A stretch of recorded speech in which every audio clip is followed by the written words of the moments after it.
Welcome to Mountaineer Football Tonight, the weekly coaches show for Kings Mountain High School, brought to you by KMHS Sports and the Kings Mountain Touchdown Club.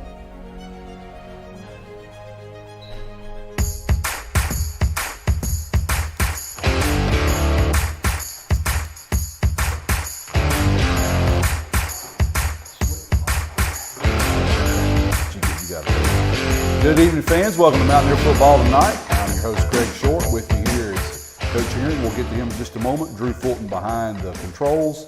Jeff Johnson was on the computer making our highlight video for us again this week, and that's what we're going to go to first. So sit back and relax after this sponsor break.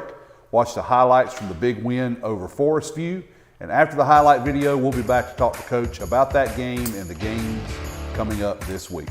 Be right back.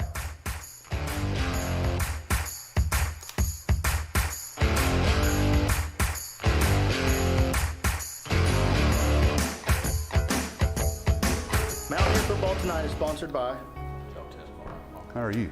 HB Jones Appraisals,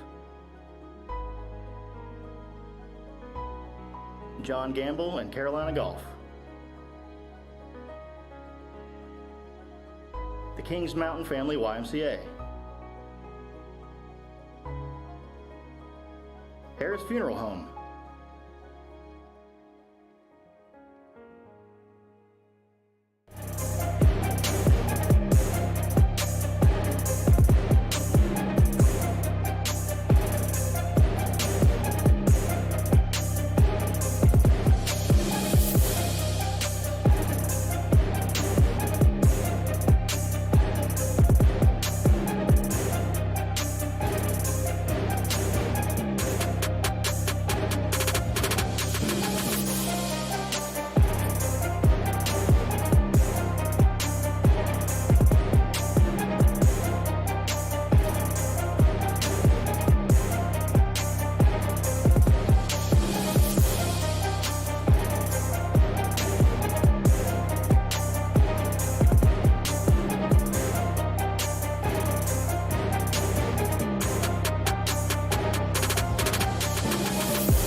Mountaineer Football Tonight is sponsored by HB Jones Appraisals, John Gamble and Carolina Golf, the Kings Mountain Family YMCA, Harris Funeral Home,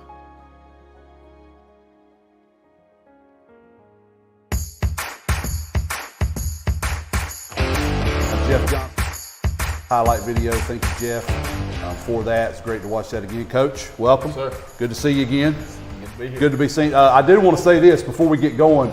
Coach didn't know I was going to do this, but I'm going to put a shameless plug in for Diet Sundrop. Yes, sir. Because I found out last week that Coach drinks as many of these as I do. I do. We also found out that Coach likes liver mush like I do. I do. So we're going to put a plug in because we know that we got some fans out there who also like Diet Sundrop and liver mush. And so we will not be upset at all if you want to be a sponsor for the show and or supply Coach and I with either Diet Sundrops, cold preferably, or some liver mush. I did want to put a shameless plug in. That's a great idea. I mean, we put them on the table, so we ought to give you a hint there. That's pretty good. That's it. All right, let's get down to business. Let's talk about the Forestview game, Coach. 2 big wins last week. Again, JV and varsity. Again, we said that last week. It's always good when you can go into the week and win both games. Yep. Thought that we had a lot of good positivity on both sides, both games. You got to feel good about how you started out. I know you talked about it one game at a time, and I agree with that, but you are sitting well in the conference so far. Offensively, I thought they struggled a little bit, at least in the first half. The second half, it opened up for them a little bit when they changed their quarterback, and they went empty. And they had a few plays here and there. I thought their adjustments helped them a little, but I still thought in that respect our defense adjusted to even their going empty and smothered them pretty good. Yeah, and they came out in a 2-back set, which we hadn't seen, and so that was one thing that we hadn't prepared for a whole lot. But our guys, like I said, Coach Carroll and his staff got them adjusted to that pretty easily, and then it was just winning the line of scrimmage, and that's what we do. The second half, when they brought the thrower out, and he could throw it. He has a really strong arm. It was good that our guys didn't panic. They didn't show any sign. They just adjusted to it and kept playing. Yeah, I thought our offense executed well with the run game, especially offensive line played great. We had a lot of openings, especially when we got on the perimeter. Yeah, it looked to me like they adjusted up front a little bit. They had a couple of weird, to me it was a couple of weird formations, well not formations, but alignments up front.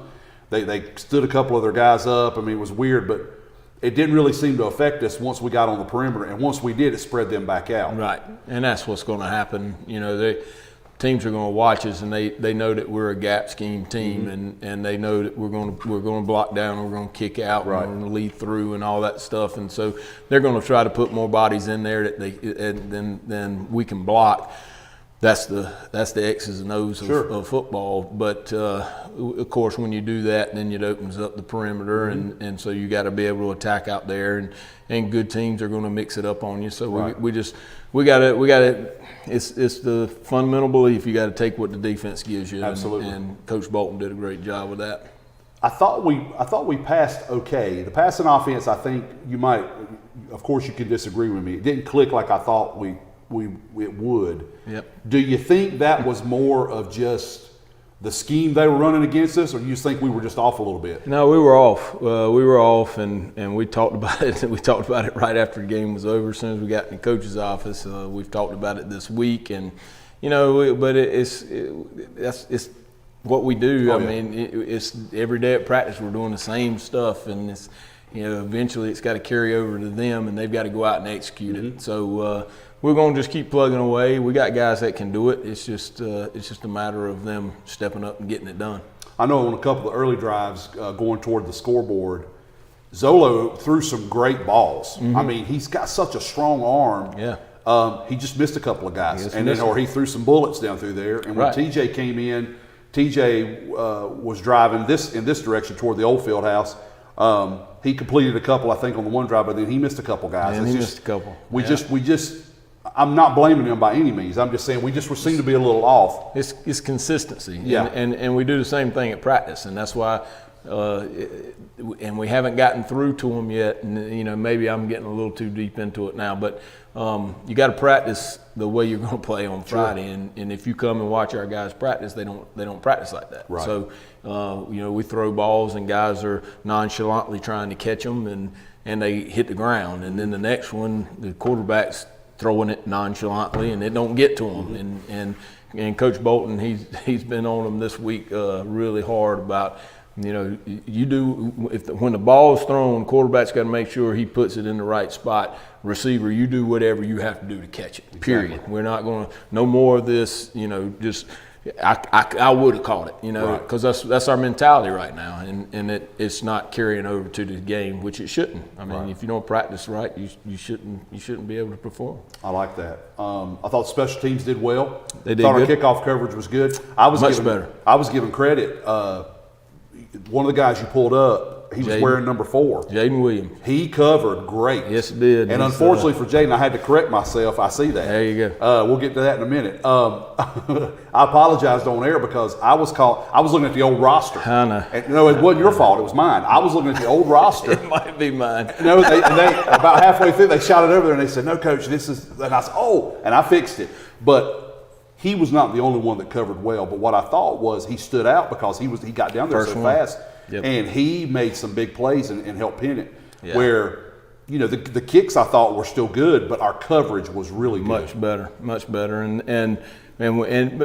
at the same time, when you watch us all the way through on all of our special teams, I think we've actually gone backwards, and so this week was one of our main priorities was to get our special teams back rolling again, and there's a lot of reasons for that. It's nobody's fault, but there's reasons. Max is a dual sport athlete. Max Thompson's a dual sport athlete.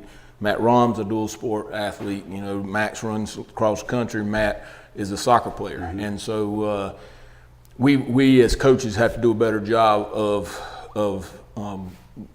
coordinating practices with their practices so that they can be there, so we can get the reps in that we need to. And we did a much better job this week. So, but I thought last week they handled their own, but we could be better. And maximize on the time that they are there. Yes, we got it, and we're going to. We've got it. We've got it handled, and this week and next week it'll be a lot better. I shared that with Gabriel. He was too little to remember this, but when we first started coaching here, we never had just a kicker or a punter. Right. I mean, we always shared athletes. Yes. And I said we just got fortunate in the last few years. We've had guys that were either just a kicker or a punter or both, and they didn't play another sport. Right. And to Gabriel, it was a little foreign because he was like, he just was, used to it. And plus he's friends with them, and he wasn't used to Max going and doing something else. And I said, oh no. I said, coaches oftentimes have to pull from other places and building, and you do that, like you said, you got to maximize the time you have with them, right? And adjust your special teams practice. But even despite that, I think they're doing well. But I like what you said about focusing on where they are and that maybe we took a step back. I like that the standard's not changed, and it won't. Right, it won't. It won't. We've got, but special teams is a big part of the game, and when you get later on into the season, it becomes even bigger and bigger. So you can't just let it slide. Right. You gotta stay on top of it, and we're going to make sure we do that from here on out. 3 takeaways, like we always do. Well, there's the takeaways, I think, always in my mind, just because of who I am and who I've been, is I always start with our defense. And going into the game, we've been in the conference, and not only were we 2-0 in the conference, we had 2 shutouts. And you go into that game, and that's what I know that's what our guys were thinking. Hey, man, we're going to get shutout number 3. So a big takeaway from the game is that they scored on us. They got us late on what was probably not the best. They got a little help. I'll put it that way. Yeah. Just leave it at that. They got a little help. I thought so too. And so a lot of times when that happens in the past, our defense once they score, they just like, we gave up the shutout, and so we've had some that almost like just quit playing. They're just like, oh well, we got shut out and we're up by 40, so let's just let them score. Yeah. These guys didn't do that. Yeah. They scored, they got the score, they got points on the board, and our guys just kept playing hard. So that's a big takeaway, which is very, very positive. The second takeaway goes to offense and our offensive line, and Robert Kendrick and JoJo. Rob had 200 yards of rushing, and JoJo I think had 152 or 152. So that's a big takeaway. They're getting that whole group is getting the job done with the ball. So say that again. How many? 152 and how many? Rob had 200. He had 11 carries for 200 yards and 3 touchdowns. And Josiah had 152. And I think he had 152 on like 9 carries. Wow. So those are good averages. Yeah, it's great averages, and and that's a huge takeaway. Now you got to look at it the other way. Everybody else knows that too. Correct. So that's what they're going to try to stop. Correct. And you got to set everything up to help them continue to run the ball. Our offensive line, they're the ones that don't get any credit, and they deserve the most. They open up holes, even when the defense that they're giving us, like you were talking about, them putting all those guys in a box, they can still find a way to give them a seam, and they can get through there. So that whole unit is a huge takeaway. I'll say real quick too, Coach, before you do the third one, 2 things. Lamont started calling when Robert broke that big run on this end.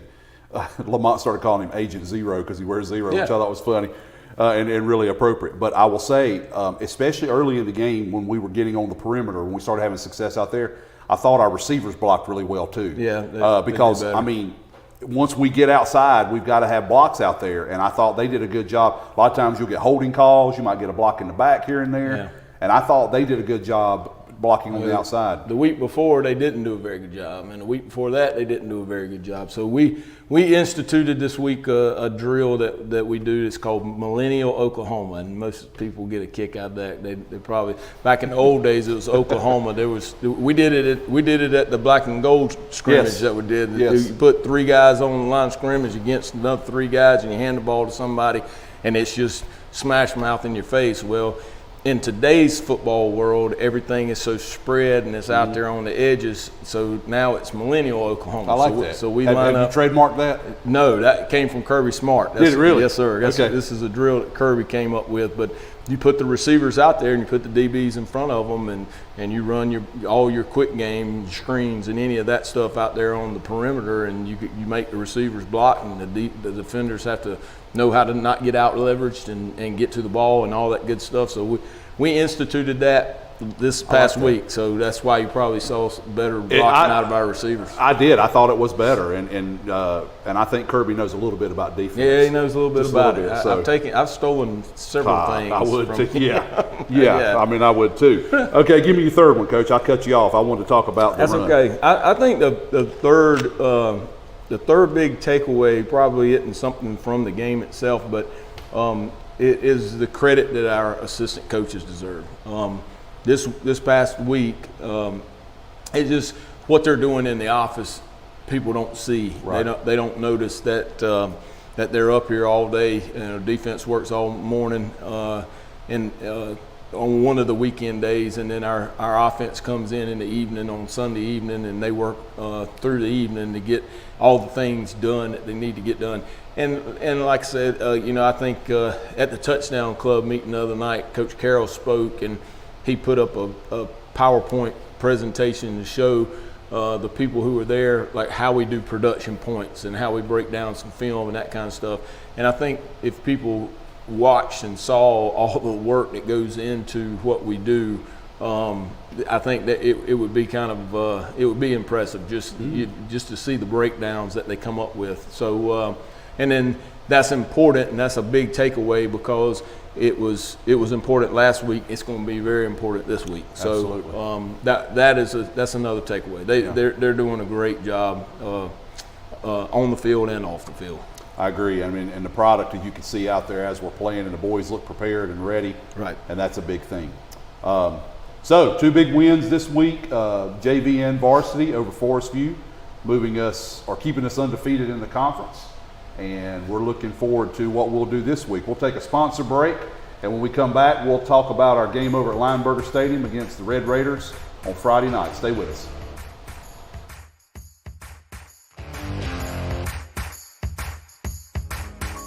Mountaineer Football Tonight is sponsored by HB Jones Appraisals, John Gamble and Carolina Golf, the Kings Mountain Family YMCA, Harris Funeral Home,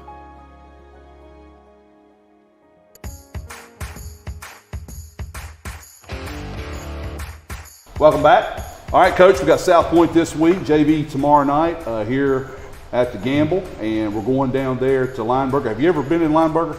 I went and yes. Well, no. We played them one time when I was at Northwestern in a scrimmage, I believe. No, maybe it was a game. Yes, I've been there.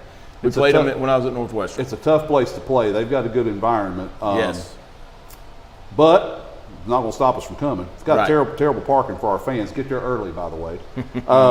Tell me about your first impressions, and I'm going to double the question so you can go to both. Tell me about your first impressions with what you've seen on film, and we'll break down both sides. But then also remind the fans, you mentioned this a little bit last week, but remind the fans what your experience has been going up against this type of offense in the past. Well, so offensively, and y'all have all seen it. You've been around it, but offensively, it's the flex bone. So it's the old wishbone that I ran when I was in high school, and you take those 2 halfbacks and put them at wings, and now it becomes the flex bone. So for years and years, you saw Paul Johnson run it at Navy, and then he ran it at Georgia Tech and some other places, and Georgia Southern. But it's a very tough offense to stop. If it's ran the right way, it's real quick hitting. That's the hard part about it. Is they have what a lot of people label him as the fullback. It's, in their system, he's actually called the B-back, and the B-back is tight to the quarterback, and he's coming downhill right now. And all you have to do is get upfield just a little bit or step outside a little bit, and he's inside and gone. Yep. So.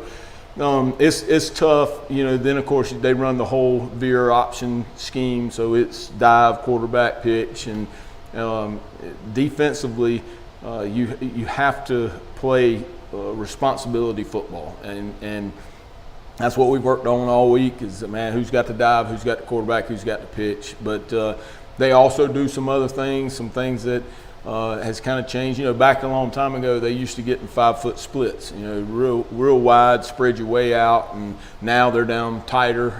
And so it actually, being tighter, I think, helps the defense. But I shouldn't say that. If they're listening, they might widen their up and make it hard on us. But it's he didn't say that. Strike that. Yeah, strike that. But it's just a really tough offense to stop. And funny story is, when I was coaching at Clover back in the early 2000s and that era, when we didn't make the playoffs, I would jump in my truck and drive from Clover to South Point and watch them practice, because I wanted to learn that offense. And my first year at South Point High School in Rock Hill, Coach Carroll hired me to be the offense coordinator, and that's the offense we ran. Really? Yes. So, I studied this with John Devine and Mickey Lineberger and those guys. So I had studied it pretty intently. So it's kind of hard to say that, because if we go out there and don't stop it, everybody's gonna say you got to be the dumbest guy in the world. Yeah. But again, Coach Carroll he's handling the defense, and he's got a good plan, and we just got to make sure that our guys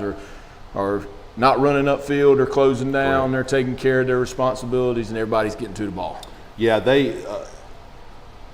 I've been privy to their middle school for the last 3 years.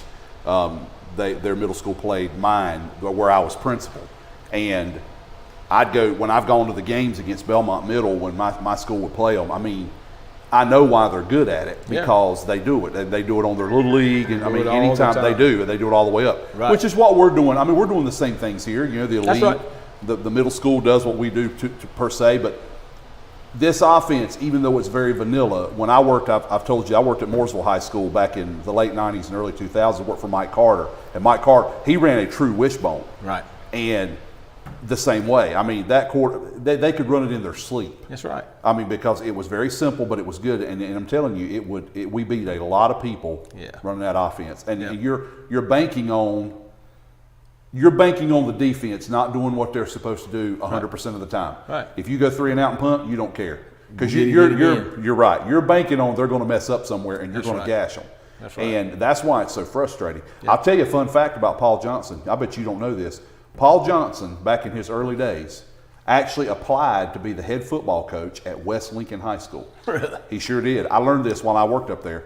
Of course, he didn't get it. I don't even know who they hired. But then he went on and worked his way on in and became obviously a college coach, and has been a head coach, like you said, at Navy, and then he was at Georgia Tech for a while. Yeah. He was at Georgia Tech and had a really good run there for a while. They were hard to beat. Yes, they were. Because the thing is, if you don't go against this offense a lot, it's hard to defend it. Yeah. I think it was one year when it might have been when Larry Fedora was coach at Carolina. It might have been in his tenure when Paul Johnson was still at Georgia Tech, and it was a year they were really good, and Carolina was pretty decent, and Carolina beat them. Right. And they talked to Fedora after the game. They were like, "How did you? What did you?" He said, "We had a triple option package for every practice, regardless of who we were playing." Right. Leading up to that game. Yep. Just so our boys would be ready for it. So I mean, it is very, very aggravating. But we've had some recent success. I hope we can do that. What do you see? I only have seen them this year at the scrimmage, Coach, at the Jamboree. Yeah. What are they posing for you defensively? Well, the biggest thing about them defensively is they're hard nosed, just fly around the field players, and that. That's always the first. Whenever we're talking about getting a defense start, that's the first thing we talk to them about. Is, man, we don't care about. We're going to teach you technique. We're going to teach you how the correct alignment. We're going to have you in the right spots. But the thing that we can't teach you is getting to the ball. And we want 11 guys to the ball. They do that. I mean, that's just kind of in their nature. So I just noticed that defensively they've got 11 guys they're going to fly to the ball, and they come loaded. Yeah. They're looking to hit you, and that's the way the game's supposed to be played. So it's okay, but we've got to be ready for it. And going back to what you were talking about earlier, just like they're defensively, one of the toughest things about a team like this that runs that offense is being able to get reps against it at practice. Yes. You got to coach guys up to do things that they don't normally do, and it's hard. And that same thing goes with their defense. They do some things defensively that's you don't usually see. So you got to kind of get your defense to do stuff, and your players are looking at you like, you want me to do that? And that's what they do. So we got to be able to counter that. So that's been a tough thing challenge. so far. This week. I mean that's what people don't realize about preparation each week. When I know they know you guys scout film and get a game plan, but they also sometimes I don't think understand that we literally run their offense and their defense against our starting teams.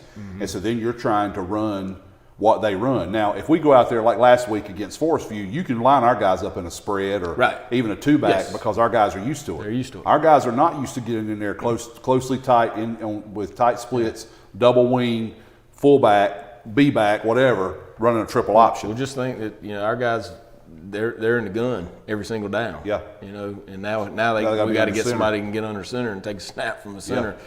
It's tough.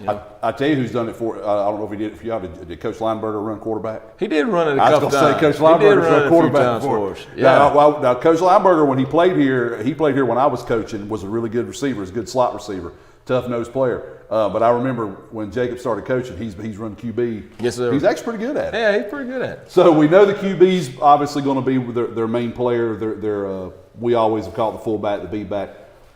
Aside from them, I mean, of course, they're going to the fans will be looking at them. Who are some of the other players that stand out to you? Well, of course, the quarterback and the 33, the B-back, and he'll go and play linebacker too. I imagine we'll see him on both sides of the ball Friday night. But also they've got their two little wings are really quick, 7 and 19. They're quick, and they do a great job of blocking on the perimeter. That's what they do. Is if they're trying to get the ball outside, they're going to pitch the ball.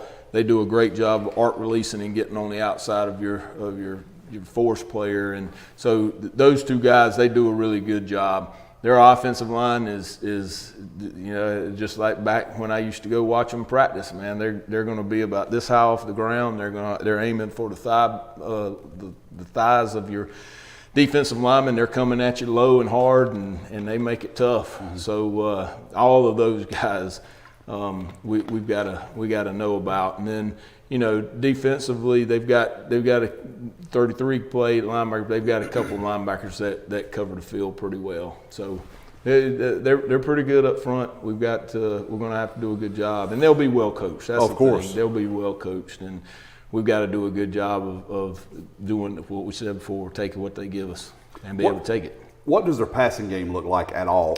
It's all off of the play action, yeah. And there hasn't been a lot of it. So the main thing they're going to do is they're going to run the guys down the seam, and I can remember sitting in that. We actually met in a locker room. I remember sitting in that locker room with John Devine and him telling me that if we see a single high safety, we're running 4 verticals, and we're going to take a shot at that pretty early, and then if we have 2 safeties, then we're just going to work one half of the field. So what they're going to send guys, a guy down the sideline, a guy down the hash, and they're going to have motion, try to get you to roll down and run right past you. And then of course they'll take those 2 guys that run down the hash and down the sideline, and they'll switch them. So that's what we're going to see. I know I'm sure they've got more. They probably got just the good old fashioned take off and out route behind it, and probably could throw a curl route too. So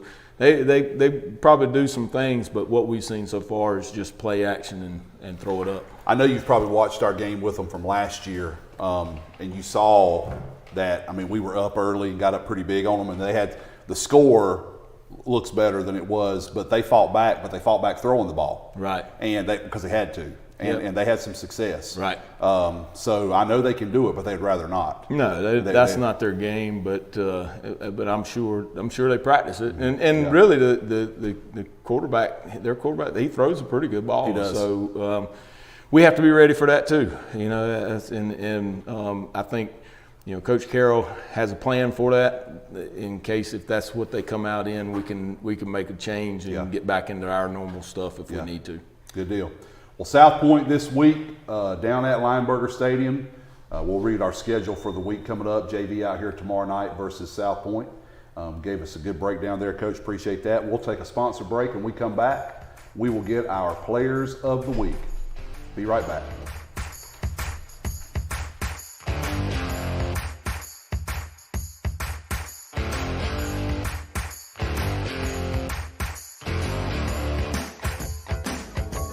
Mountaineer Football Tonight is sponsored by HB Jones Appraisals,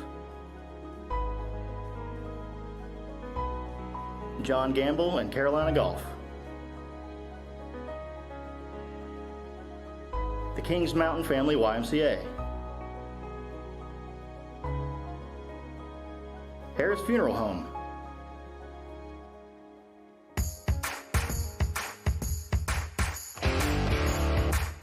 Welcome back. Sorry, we were talking about Diet Sun Drops. So again, we'll put a plug in for if you want to bring us up. They got to help us. Yes, they do. They get expensive, so we'd be glad to take some free ones from you. Our Gutter Guys Player of the Week, Coach, we do each week. Thank you, Gutter Guys, for sponsoring this. Jimbo and his lovely wife and their company, we thank you for that. Coach, let's do our Gutter Guys Offensive Player of the Week. All right, so the offensive player of the week was Robert Kendrick. We've already talked about. There's not a whole lot to say. He had 11 carries, 200 yards, and 3 touchdowns. So there's a little drop off from last week because he had 4 touchdowns last week, but he got 4 more yards than last week. I was going to say, it kind of evens out. So in 2 weeks, he's got almost 400 yards. 400. He's 4 yards shy of 400 yards in 2 games. Wow. Yeah, that's pretty impressive. So as Lamont said, Agent Zero, Robert Kendrick, our Gutter Guys Offensive Player of the Week. Yes. Okay, Coach, how about for defense?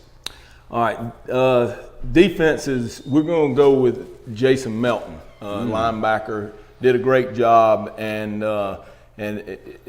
we had a couple of guys that could have gotten this award this week, and because Curtis Simpson had a heck of a game too. He did really well.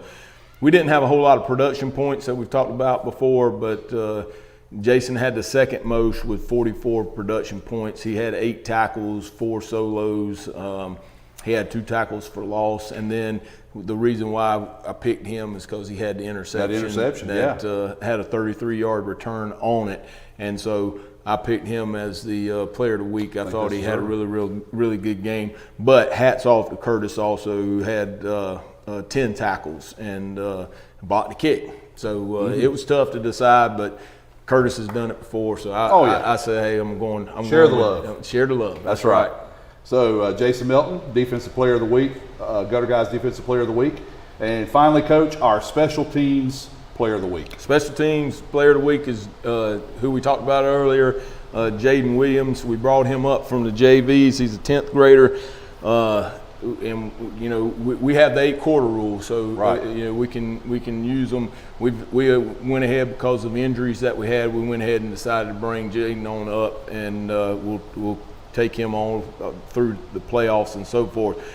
But as soon as he got here, we put him on the kickoff team, and the first thing that jumped out to me when I started watching film was that he was the first one down the field, and he was in on the very first tackle. He was. And then he ended up the night having 3 tackles on the kickoff team, and so I said, man, that's a special teams player right there. Absolutely. So I told you off air, I was calling him the wrong names. I had the wrong roster. Right. And I had to correct it, but I did. But he stood out to me too. Yeah, I was really impressed with him, and you know, that it happens. You know, when you're a 10th grader, you get called up, and you just, a lot of it's probably just being scared to death. Sure. Man, if I don't go hard, I might. Fear's a good motivator. So, but I hope that he and as we get on later into the year, we'll bring up more 10th graders with us, but I hope that they just continue to get better and better. That's the whole plan. Yeah, those are really good choices. I thought all of those guys had great weeks. Coach, before we do the question part, and I need to move this up on my list, how are we looking health-wise? We still have guys down. We had a couple guys try to come back, and 2 of our ankle injuries, they both tried to come back Monday, and one of them made it halfway through Monday's practice, and then he went back down, and then the other one made it about halfway through Tuesday's practice, and then he went back down. So we're in the same boat we were last week. We're still missing quite a few guys, but we're okay. We you know, I just hate it for the kids. Sure. You know, we've got one kid that's just sick. He would be a huge help this week, and he's got a stomach issue that he can't get over, and man, I'm worried about it. I told him again today. I saw him today. I said, man, you need to go see somebody. You need to, and so we've got some guys down, but we're okay. Yeah. Well, the good news is you've got guys. You guys practice a lot of young men. Yep. And in the few practices I've been able to watch, you do a lot of reps with your kids. With everybody. And so that pays off tremendously. That's right. For times like this when you need someone to step up. Yep. It helps fill in. Yep. Good. All right, Coach, so it's time for the segment of Ask the Coach. I got a few questions for you. Got one via email, and I got a double question from Michael Crocker via Messenger. He hit me up there, so I'm going to go with his 2 first. So his first question for you is, when you're looking at offense and you're running your scheme or a scheme of what you've done in the past, I would assume. He says, what type of offense do you like the best with personnel? Do you like 11, 12, or 13 personnel? Do you like a 21, 22 personnel? What do you like? Well, I like the personnel that fits what we have. So run what you brung. Run. And that's what's been so great since since becoming a head coach, as soon as I became a head coach, I said from the get-go I would hire an offensive coordinator. I didn't. It just takes so much time, and I've been around some good ones. Justin Harden, I had him when I first started, and he was unbelievable. And then Jason McManus, who coaches our receivers now, unbelievable. And now Jamie Bolton, who they're all just great coordinators. And I learned a little bit from each one of them. So that's me. I'm learning from them, and so it depends on who we were at the time. Yeah. So like with Harden. We had a really good tight end type kid, and we actually had a couple of them. So we could be more of a 12 personnel and run the football extremely well, but throw it too. With Coach Mack, we were in basically a 10 personnel all the time. It was completely spread. Up tempo, we were snapping the ball between 15 and 18 seconds every snap. It didn't matter. We would get mad at the officials when we'd get a first down. They were moving the chains. We were like, man, y'all can move chains later. We got to go. Yeah. And then now with Coach Bolton, he does a little bit of both. He does some up tempo stuff. He does a lot of 11 personnel type stuff, but he can do all three if he needed to. So when you're asking the question, which one do I like the best? I like the one that fits our personnel. Yeah. And I think what we're doing right now with the 11 personnel type stuff is pretty good. I really like that head coach answer you just gave. Yes, sir, right buddy. That was good. You like I do. But that's true. I mean, you've got to tailor it to what you have. That's right. I agree with you. That's exactly right. He also asked, he says, do you like to two platoon? Would you prefer to two platoon? And I think I know that answer. Yeah. But do you also lean toward using your good players no matter what, especially in tight spots? That's a good question. You know, I would love to be able to two platoon, and that's why when we talked when I first got here is we were talking about our numbers. Right. You know, and we were sitting around 50 players. I like to have, on a varsity team, I like to have 65 players, because with 65 players, your offense can practice all the whole time while your defense is practicing at the same time. Yes. We're doing that now. And then what we're doing is we have like what we call a crossover period, where we take 10 minutes and we take any player that we think can help us on the other side of the ball, and we switch them off and just teach them the scheme. So that's what we do. To keep going with that answer, you know, I was coaching at another team one time, and we were getting ready for a state championship game. It was a huge game, and my defensive players came to me and said, Coach, we want to be on the kickoff team. And so we created a kickoff team. We had our A team and we had our B team. And so we started the game with the B team, which was the kickoff team throughout the year. Mm-hmm. When we got into a tight situation, we needed to stop. My players came to me and said, Coach, it's time for the A team. And that's A team kickoff, go. And so you would see basically our starting defense go out there on kickoff. So to answer the question, I like the two platoon. There's a couple of reasons for that. But the main reason is that you get everybody in a position. Everybody, even the guy who may not get to play a lot, he's got to get reps. Yep. Because if you don't, you'll just wear your ones out, and they're not going to be able to do anything. Right. So you get everybody involved, and that's my biggest thing. My coaches know I don't like people standing around, and so if you two platoon, you get them all active. They're all working. And then of course the second reason is they're going to be more fresh. Sure. You know, just when you get out there on the field, and we're playing against a lot of teams that use players both ways, mm-hmm. and we like to see that. Mm-hmm. And so when it becomes crunch time, old coach told me a long time ago, it's not the X's and O's, it's the Jimmys and Joes. And so when it comes crunch time, we got to put our best guys out there that can get out there and get the plays done. You talked about that.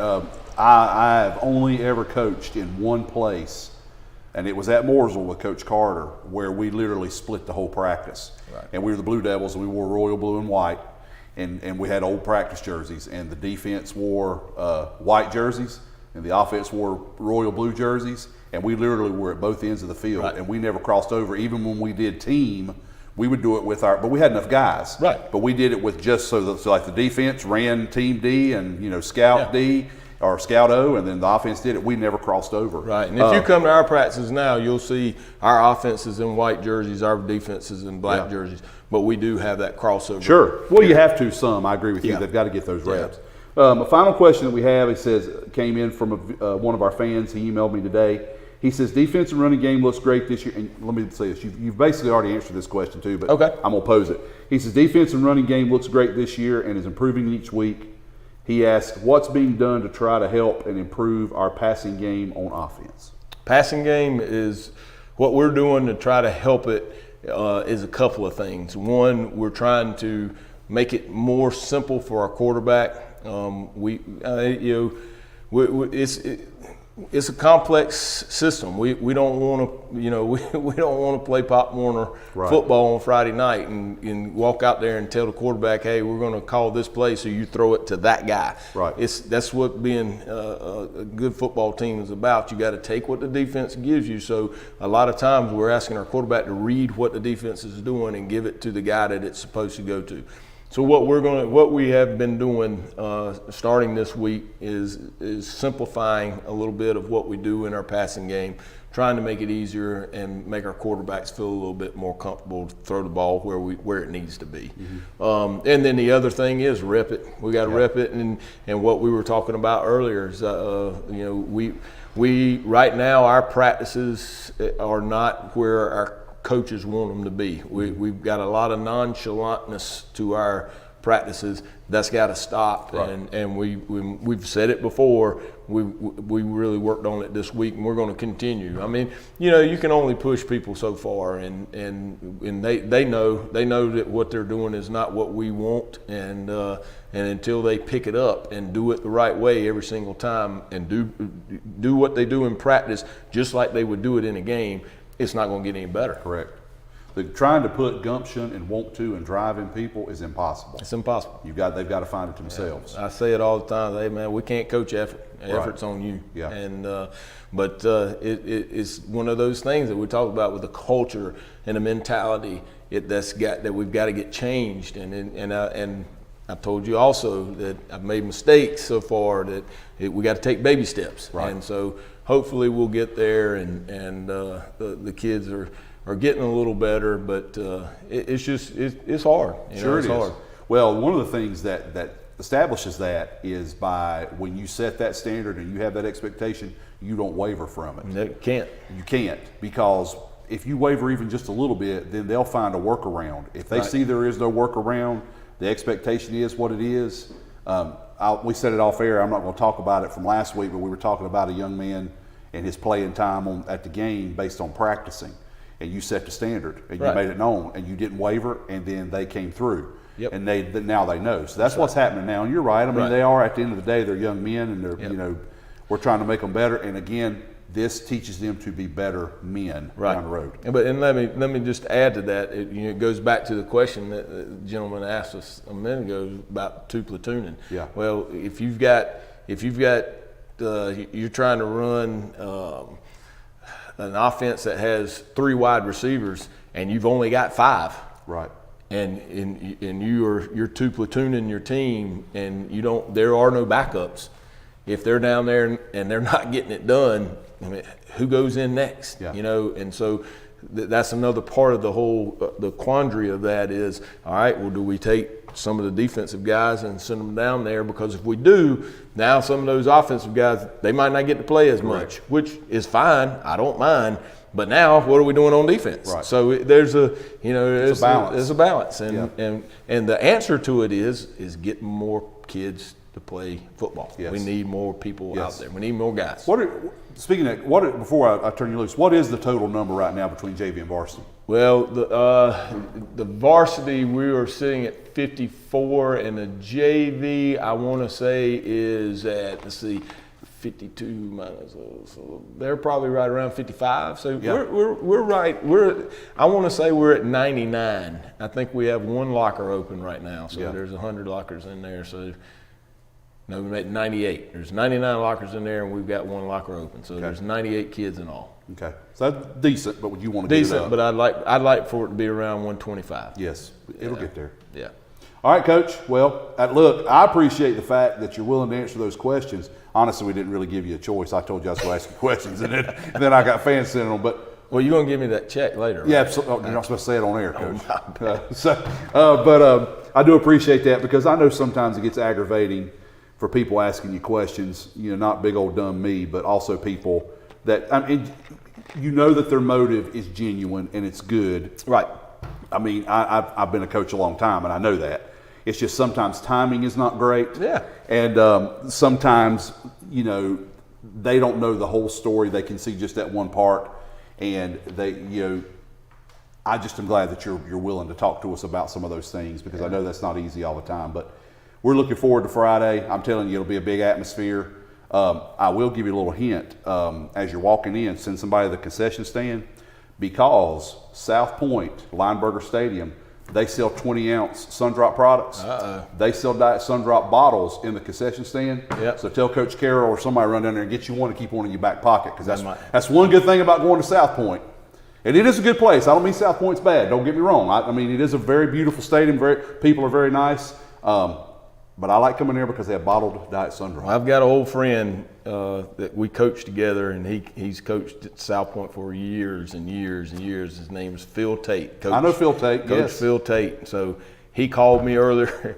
He called me earlier this week and said, "Hey, Coach, just want to let you know that we're moving the game to North Iredale, and we're playing at 7 o'clock. Meet us over there." Meet over there, yeah. And he's a hoot, and he's funny. But I'll call him back and say, "Hey, Phil, run down to the concession stand and get me that Sunday." Tell him to pick you one up, or at least he could do it. Have you a cooler on the sideline. Have a cooler. That's even better. That's man. Hospitality. That's no doubt about it. No doubt about it. Coach, appreciate you very much. Enjoy Good luck Friday night. Thank you very much. All right, we'll be right back. Mountaineer Football Tonight is sponsored by HB Jones Appraisals, John Gamble and Carolina Golf, the Kings Mountain Family YMCA, Harris Funeral Home,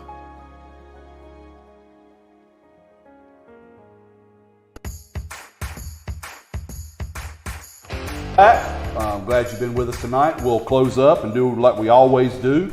We're going to talk about this week at Kings Mountain, and we'll talk about the game and the things about buying tickets and about our channel and Touchdown Club. Drew, we got a graphic? Maybe. Well, while he's pulling up the graphic, you've got to look at my ugly face a little longer. I want to talk about, there it is. Look at there. I got off the screen just in time. I also noticed that Drew didn't plug his birthday once more on this week's list. He turned, you only turn 29 once. Today, October 4th, our tennis team is playing Ashbrook out there on the courts. It looked like to me it's senior night because I saw some decorations in the fence. Good luck to our ladies tennis team. Not tennis, that's not a word. Men's soccer is at Stuart Kramer tonight at 6. Good luck to the men's soccer team.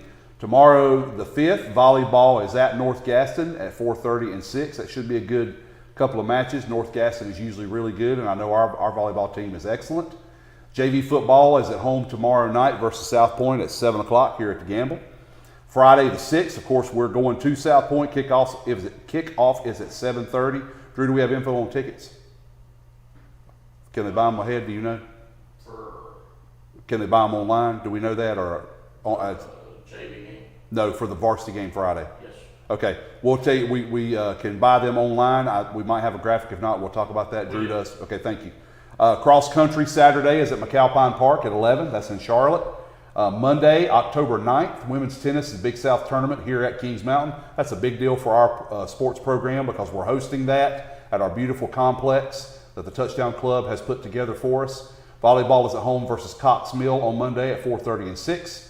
Men's soccer is also at home Monday at 6 versus Ashbrook, so a very busy day Monday, October 9th.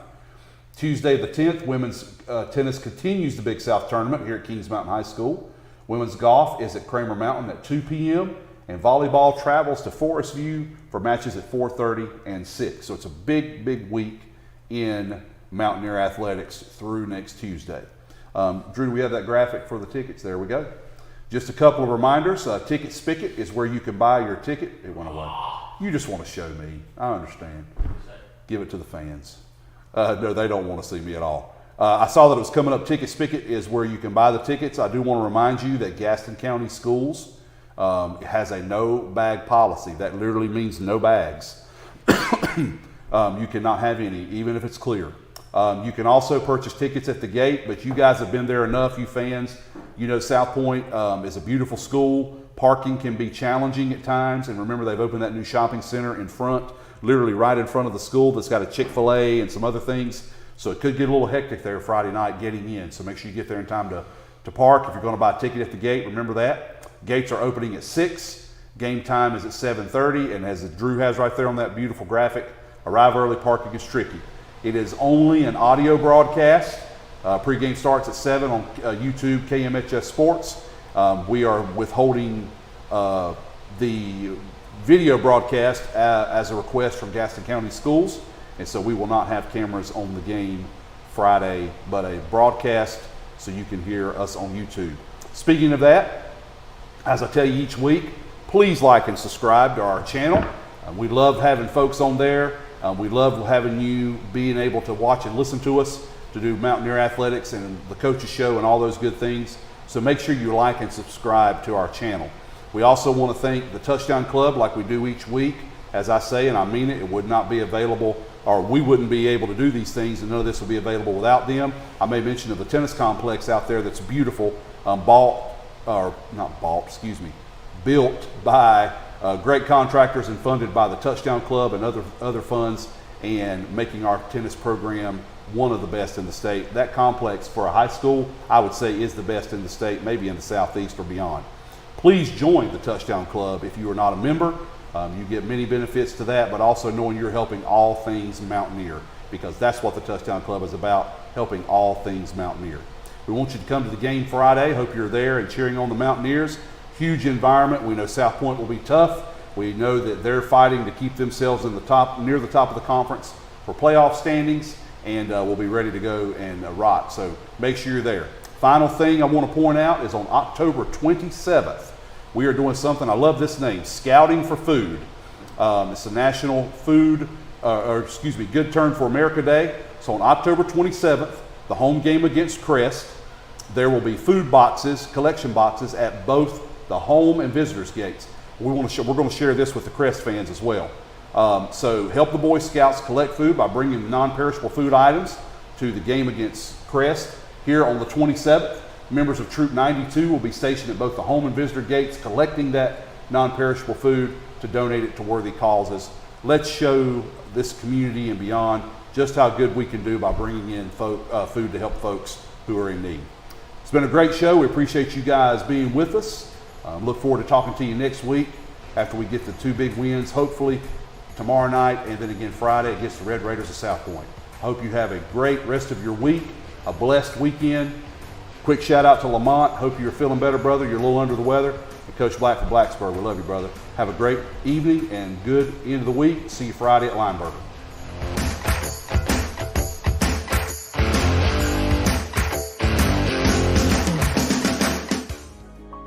Mountaineer Football Tonight is sponsored by HB Jones Appraisals, John Gamble and Carolina Golf, the Kings Mountain Family YMCA, Harris Funeral Home,